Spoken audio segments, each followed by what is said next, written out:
വിലയില്ലാത്ത മെത്രാന്മാർ. Orthodox സഭയിലെ മാനവും വിലയും നഷ്ടപ്പെട്ട മെത്രാന്മാരെക്കുറിച്ച് ഓർത്തഡോക്സ് സഭാംഗമായ ജോൺ വർഗീസ് സംസാരിക്കുന്നത് കേൾക്കുക. നമ്മൾ ഇന്ന് ചാനലിൽ കൂടെ കണ്ടല്ലോ, വിശ്വാസികളെല്ലാം കൂടെ കുറച്ചുപേര് ചെന്നിട്ട് ഒരു ബിഷപ്പിന്റെ അരവനെ കയറി അടിക്കാൻ ചെന്നെന്നോ, ഡ്രൈവർക്ക് അടി കിട്ടിയെന്നോ, ഇരുവേനെ ഓടിയെന്നോ ഒക്കെ പറഞ്ഞിങ്ങനെ നമ്മൾ കേട്ടു. അപ്പൊ ഇത് ഈ ഒരു ഇടവത്ര പോലത്തെ അല്ലെങ്കിൽ ഒരു ആത്മീയ മേലധ്യക്ഷൻ എങ്ങനെ ആയിരിക്കണം എന്നുള്ളത് വേണം ആദ്യം സെമിനാരിയിൽ നിന്ന് പഠിച്ചിറങ്ങാൻ. ഇവർക്ക് കൈവെപ്പ് കൊടുക്കുന്നതിന് മുമ്പ് തന്നെ ആദ്യം ഇന്ന കാരണങ്ങളാണ്, അല്ലെങ്കിൽ ഇന്നതുപോലെ ജീവിക്കണം എന്നൊക്കെ പറഞ്ഞ് വേണം വിടാൻ. ഈ കുപ്പായവും തലയെക്കെട്ടും എല്ലാം കൂടെ ആയിട്ട് ഇറങ്ങി വന്നു കഴിയുമ്പോൾ ഇവരുടെ ധാർഷ്ട്യമാണ്, ധാർഷ്ട്യം. ഇപ്പം അവന്റെ ഈ ചെന്നതിൽ ഒരാളിന്റെ അവന്റെ ഈ സഭയ്ക്ക് വേണ്ടി അവൻ ഒരുപാട് ബുദ്ധിമുട്ടി, അവന്റെ പേര് കേസും ഒക്കെ വന്നപ്പോ അവനൊരു ജോലി കൊടുക്കാമെന്ന് ഓഫർ ചെയ്ത. അപ്പൊ അത് കൊടുക്കാതെ വേറെ ജോലിക്ക് ആളിനെ എടുത്തു കഴിഞ്ഞപ്പോഴാണ് ഇവര് പ്രതികരിക്കാൻ ചെന്നത്. അപ്പൊ ഇത് ഇവര് പിന്നെ പറഞ്ഞു നിൽക്കുന്ന ഒരു കാര്യമുണ്ട്. ഞാനങ്ങനെ പറഞ്ഞായിട്ട് ഓർക്കുന്നില്ല. അച്ഛൻ കേട്ടോ, അല്ലെ ഇപ്പുറത്ത് നിൽക്കുന്ന ആളിനോട് ചോദിക്കും സർവീസ് കേട്ടോ, അല്ലെങ്കിൽ കപ്പ്യാരോട് ചോദിക്കും നീ കേട്ടോ പറഞ്ഞത്. പൊട്ടൻ കളിക്കും. ഈ പൊട്ടൻ കളിക്ക് പൊരുളെട്ടെന്ന് പറയുന്നൊരു പഴഞ്ചൊല്ലുണ്ട്. അതുപോലെ ഇവരെ ഓട്ടവും തരത്തില്ല, പിടിയും തരത്തില്ല. ഈ അവനായിട്ട് കഷ്ടപ്പെടുത്തിയേച്ച് അവന് ജോലി കൊടുക്കാമെന്ന് പറഞ്ഞ് ജോലി കിട്ടിയില്ലെങ്കിൽ അവനെ അവന്റെ ബന്ധുക്കളും ഒന്ന് റേസ് ആയതിൽ എന്താ തെറ്റെന്നുള്ള പക്ഷക്കാരനെ ഞാന്. അപ്പൊ ഇവരിൽ നിന്ന് ഇതിൽ കൂടുതലൊന്നും പ്രതീക്ഷിക്കണ്ട. ഇവരെ കുട്ടിക്കുരങ്ങനെ ഇട്ട് ചൂടിയോറ് വാരിക്കുന്നത് പോലെ വാരിക്കാനായിട്ട് വെച്ചിരിക്കാം വിശ്വാസികളെ. അപ്പൊ ഇവര് ഈ ധാർഷ്ട്യമായിട്ട് സംസാരിക്കും. അതിന്റെ ഒരു ഉദാഹരണം ഞാൻ പറയാം. എന്റെ ഇളവ് പള്ളിയിൽ ഒരു അച്ഛനുണ്ടായിരുന്നു, ഒരു സാധുവായ മനുഷ്യൻ. അദ്ദേഹത്തെ 24 മണിക്കൂറിനകം പള്ളിയിൽ നിന്ന് അങ്ങ് മാറ്റി. അതെന്താ കാരണം എന്നുള്ളത് ഞങ്ങൾക്കാർക്കും അറിയത്തില്ല. അപ്പൊ ഈ മാറ്റിക്കഴിഞ്ഞാൽ ഈ അച്ഛനെ സംബന്ധിച്ച് പറഞ്ഞു കഴിഞ്ഞാല് എല്ലാവർക്കും സ്വീകാര്യം. ഇടവക്കാർക്ക് മാത്രമല്ല, ഒരു നാടിന് മുഴുവൻ നാനാജാതി മതസ്ഥർക്ക് സ്വീകാര്യനായ ഒരച്ഛൻ. അച്ഛന്റെ ആ കുർബാനയും അച്ഛന്റെ ആ ഗാനങ്ങളും അച്ഛന്റെ പ്രസംഗവും എല്ലാം കേട്ട് ആകൃഷ്ടരാകുന്ന അനേകരാണ്. അച്ഛൻ പള്ളി കുർബാനയ്ക്ക് വരുമ്പോൾ ഈ വിവിധ സഭാവിശ്വാസികളല്ലാതെ അന്യമതസ്ഥർ വരെയും വന്ന് ഈ കുർബാനയെ സംബന്ധിക്കുന്നു. ഞാൻ കണ്ടിട്ടുണ്ട്. പള്ളി നിറച്ച ആള് നിൽക്കാൻ സ്ഥലമില്ലാത്തതിന് വെളിയിൽ നിൽക്കും. അപ്പൊ ഇവരെ അങ്ങനെ വന്നപ്പോഴേ സമീപ ഇടവകളിൽ ആള് കുറയുന്നു. അപ്പൊ അവിടെയുള്ള അച്ഛന്മാരെല്ലാം കൂടെ യൂണിയൻ കൂടി തിരുവേൻ്റെ അടുക്കൽ ആവശ്യമില്ലാത്ത എല്ലാം ചെന്ന് പറഞ്ഞ് പിരികേറ്റി. തിരുമേനോട് ഞാൻ പറഞ്ഞാൽ കേൾക്കും. ചില അച്ഛന്മാരുണ്ട്, ഞാൻ തിരുമേനോട് പറഞ്ഞാൽ കേൾക്കും, ഞാൻ തിരുമേനോട് പറഞ്ഞാൽ കേൾക്കും എന്ന് പറയുന്നത്. ഇവരെല്ലാം കൂടെ കൂടി ഏതാണ്ട് കേഷണി പറഞ്ഞു കൊടുത്താണെന്ന് എനിക്ക് തോന്നുന്നത്. അപ്പൊ അതങ്ങനെയാണ് ഈ സംഭവം.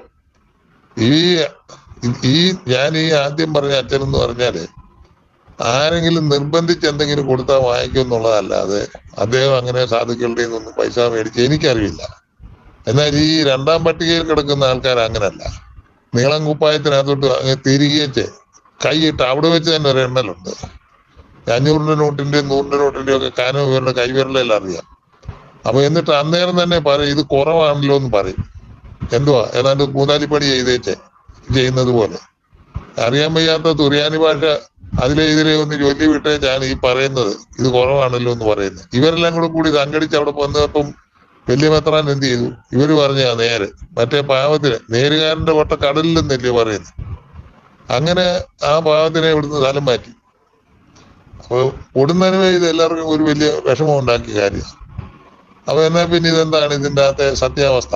കാര്യം പള്ളിക്ക് ദോഷം വരുന്ന വല്ലതും ചെയ്തു, അല്ലെ ഇടവയിൽ എന്തെങ്കിലും ബുദ്ധിമുട്ടുണ്ടായോ എന്നറിയാനായിട്ട് കുറെ വിശ്വാസികൾ, കൊള്ളാവുന്ന ആൾക്കാരാണ്, വെറും സാധാരണക്കാരൊന്നുമല്ല, കുറെ വിശ്വാസികളെല്ലാം കൂടി തിരുമേനിയുടെ അപ്പോയിന്റ്മെന്റ് ഫിക്സ് ചെയ്തിട്ട് അദ്ദേഹത്തെ കാണാൻ ചെന്നു. അരവനെ കാണാൻ ചെന്നപ്പോഴേ മുറ്റത്തൊരു കസേരയിട്ട് ഇരിക്കുക. അപ്പൊ ചെന്ന് കഴിഞ്ഞിട്ടുണ്ടെങ്കിൽ അതില് എന്താ നിങ്ങളെല്ലാം കൂടെ വന്നതെന്നൊരു ചോദ്യമാണ്. അപ്പൊ അതിലൊരാൾ പറഞ്ഞു, തിരുമേനി ഈ അച്ഛനെ അവിടുന്ന് ഇടുപിടിയിൽ നിന്ന് മാറ്റുന്ന അത് ഞങ്ങൾക്ക് അതിന്റെ സത്യാവസ്ഥ ഒന്ന് അറിഞ്ഞാൽ കൊള്ളാമെന്ന് പറയുകയും അതിനൊരു മറുപടി കൊടുക്കാതെ ആ ഇരിക്കുന്ന ഇരിപ്പിൽ ആ കസേരയുടെ കൈക്കിട്ട് 2 അടിയാ. ഞാൻ വിട്ടച്ഛനെ ഞാൻ തിരിച്ചു വിളിക്കും, നിങ്ങളാരാ ചോദിക്കാൻ, നിങ്ങളിങ്ങനെ കാര്യത്തിന് പോകുന്നു പറഞ്ഞ ഒറ്റ ഓടിയില്ല. അവരെല്ലാം അങ്ങോട്ടും ഇങ്ങോട്ടും അങ്ങ് പിരിക്കും. അത് അന്ന് ഈ വിഷയം ഞാൻ അന്ന് തന്നെ അത് അറിഞ്ഞു. ഞാൻ പിന്നെ അതിനെ പ്രതികരിക്കാനൊന്നും പോയില്ല. എനിക്കിതറിയാം, ഇതിനപ്പുറത്തോട്ടൊന്നും കാര്യങ്ങൾ പോകത്തില്ല. പറഞ്ഞ് പേടിപ്പിക്കുകയും വിരട്ടി വിടുകയും ചെയ്യുന്നത് ഇവരുടെ ഒരു സൂത്രവാക്യമാണ്. പറഞ്ഞ് ഭയപ്പെടുത്തുക, ചോദിച്ചാൽ ഉത്തരം തരത്തില്ല, ചോദ്യം കൊണ്ട് എതിർക്കുന്ന സമ്പ്രദായമാണ് ഇവർ പഠിച്ചിരിക്കുന്നത്. ശിവനാരിനെ പഠിച്ചിട്ട് വന്നിരിക്കുന്ന. അപ്പൊ ഇപ്പോഴതൊന്നും നടക്കത്തില്ല. ഇപ്പൊ വിരട്ടാനൊന്നും ചെന്നാലൊന്നും ഇപ്പോഴത്തെ പിള്ളേരൊന്നും സമ്മതിക്കത്തില്ല. അവരെ ഈ കുപ്പായമോ അല്ലെങ്കിൽ ഇതൊന്നും കാണിച്ച്, പണ്ട് കാലത്ത് ഈ നല്ല വസ്ത്രങ്ങളൊന്നും ഇല്ലാതിരുന്നല്ലോ. ഈ കോറ മുണ്ടും ഒക്കെ കൊടുത്തുകൊണ്ട് നടന്നൊരു കാലം ഉണ്ടായിരുന്നു. അന്ന് ഇവര് പട്ടുകുപ്പായമില്ല ഇടുന്നത്. അപ്പൊ ഈ കട്ടുകുപ്പായക്കാരനെ കാണുമ്പോൾ അവർക്കൊന്ന് ഒരു പേടി വരും. ഈ കോറമുണ്ടും കൈതി മുണ്ടും തോളയിലൊക്കെ ഇട്ടുകൊണ്ട് നടക്കുന്നവർക്ക് ഇവരെ കാണുമ്പോൾ ഒരു പേടി വരും. ഇപ്പൊ അങ്ങനല്ല. ഇവരെക്കാൾ വില കൂടിയ പാത്രങ്ങളും അതിന് കൂടിയ വാച്ചും മൊബൈലും ഒക്കെ ഉള്ള ആൾക്കാരാണ് ഇപ്പോഴത്തെ ചെറുപ്പക്കാര്. അവര് വല്ലതും വക വെക്കുമോ? അപ്പോൾ ഇതിന്റെ കാര്യം ഒന്ന് കാണാൻ പോയാൽ നിങ്ങളുടെ കാര്യത്തിന് പോയി, ഞാനെങ്കിലും വരുന്നില്ല, നിങ്ങൾ പോയി എന്താന്ന് വെച്ചാൽ സാധിച്ചു വന്ന് പറഞ്ഞ് അങ്ങനെ വിടും. അപ്പൊ കാലം മാറിയൊന്നും ഇവരറിയുന്നില്ല. പഴയ പോലെ രാഷ്ട്രീയം കാണിച്ചു കഴിഞ്ഞാൽ തിരിച്ച് അതുപോലെ കാണിക്കും. ഇപ്പം പാവത്തിന് ജോലി കൊടുക്കാമെന്ന് പറഞ്ഞു.